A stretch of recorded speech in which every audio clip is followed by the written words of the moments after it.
Okay, hello and welcome everybody. This is going to be another faction reveal for Total War Attila. We've got two for the price of one today. First off is going to be the Ostrogoths, and then we've got the Franks, which was released today. I thought I'd do two for the price of one because this faction here is not something I'm really, too interested in, as you can play as the Goths.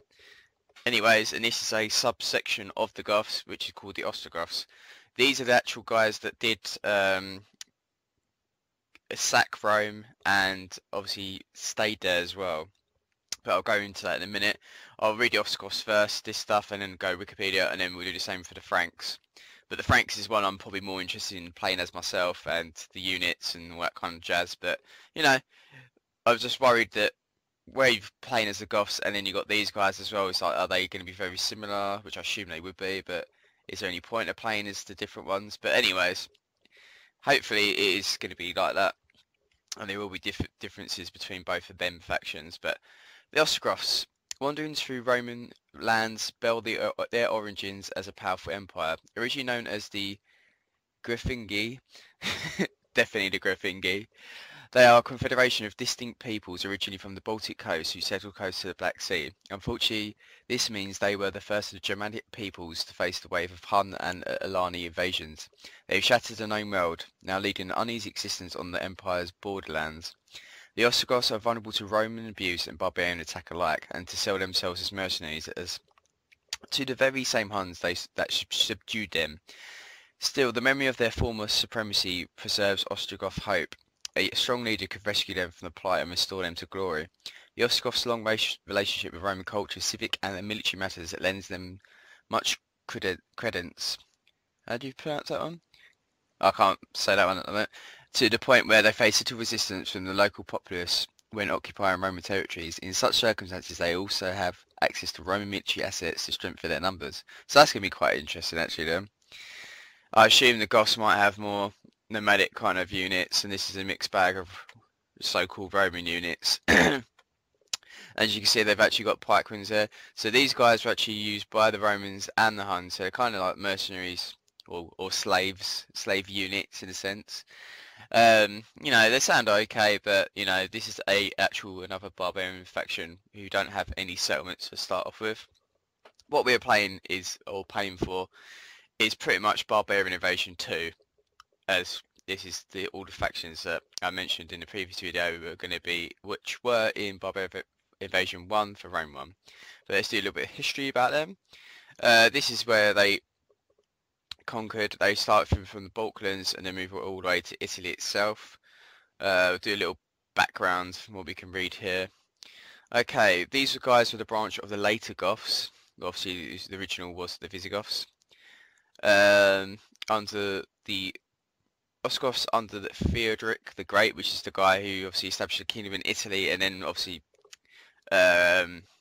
sacked Rome, etc., etc. And this is why you get Gothic buildings and stuff like that, because from these guys, obviously, which they did occupy Italy for a while.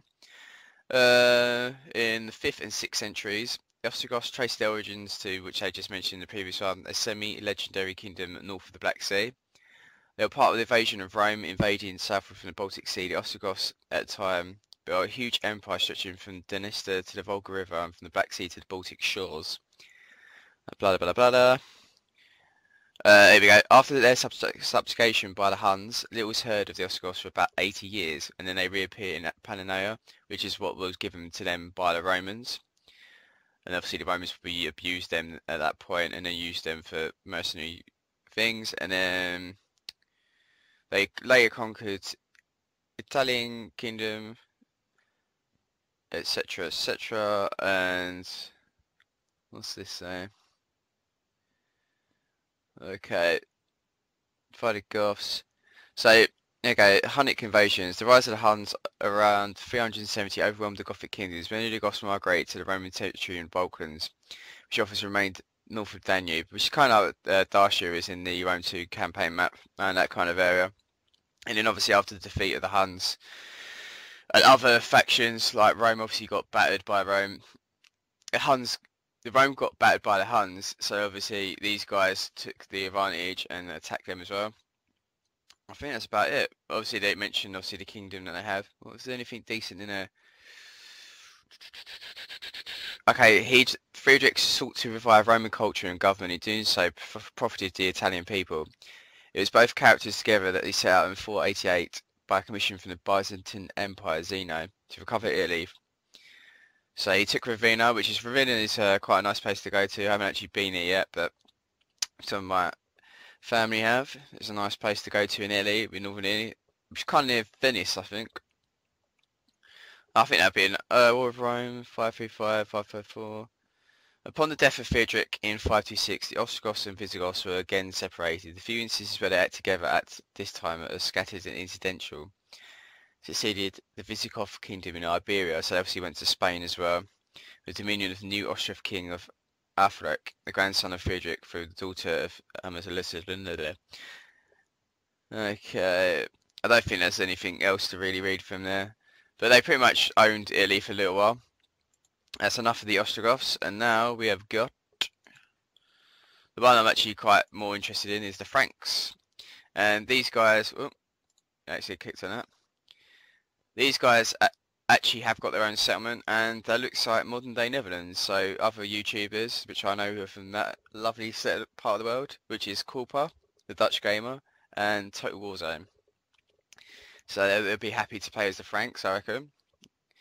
Even though obviously the Franks will move down to France, and hence will be France later on in history. But, you know, either way. And there we go. As the world stands on the edge of chaos, the Franks hover between two roles. As destroyers or inheritors of the Roman legacy, they are on the cusp of realising their full potential.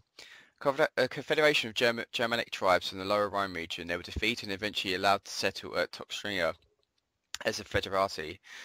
While the current Frankish leader, Pharamond's rule is a fine example for future rulers, a bolder warlord could lead them to greatness against the falling empire. If a lasting Frankish kingdom is to emerge from Rome's ashes, the people must unify, the Franks must be one. Situated on the coastline of northern Germania, the Franks have chances to make. Will they strike across the seas to seize the lands of Britannia, or fall south, perhaps, to exploit the weaknesses of the Western Roman Empire? Whoever they target will tremble in the face of the ferocious warriors, who fight with ever greater intensity than more casualties sustained. Okay, these guys I want to play as. You got to think. Look at the unit type at the bottom. Obviously, very strong cavalry by sounds of it, by looks of it. Chainmail, spear units. They're going to be. I'm trying to think who they'd be similar to.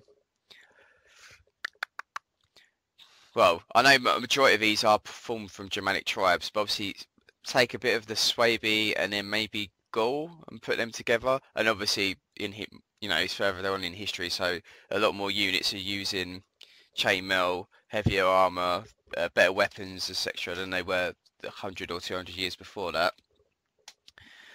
But these guys seem pretty cool. There's something I'll be interested in taking, because he even says they were going to attack Britannia, so he even attacked the UK, which is a bit weird for me as I'm from the UK, but still, it would be pretty cool to do. And let's read the Wikipedia. This is a bit shorter, so we don't have to go through all the extent of that. But okay, the Franks were a confederation of Germanic tribes occupying land in the lower Middle Rhine, which I later mentioned that. Some Franks raided Roman territory, while other Frank tribes joined the Roman troops in what was called Gaul, obviously modern-day France. The Salian Franks formed a kingdom on Roman-held soil between the Rhine, Schlette and Meuse rivers, which is now Belgium and Netherlands. The kingdom was acknowledged by the Romans after 357 AD. Following the collapse of Rome in the west, the Frankish tribes were united under the Merovingians, who succeeded in conquering most of Gaul in the 6th century. The Franks become very powerful after this. So obviously, like Franks, France. So they take over what was Gaul before. Merovingian dynasty, descendants of the Salians, founded one of the German monarchies that replaced the Western Roman Empire. Okay, I didn't know that. The Frankish state consolidated its hold over large parts of Western Europe by the end of the 8th century, developing the Carolingian Empire. This empire will gradually evolve in the state of France and the Holy Roman Empire. In the Middle Ages, the term Frank was used in the East as a synonym for Western European, and the Franks were the rulers of the Western Europe.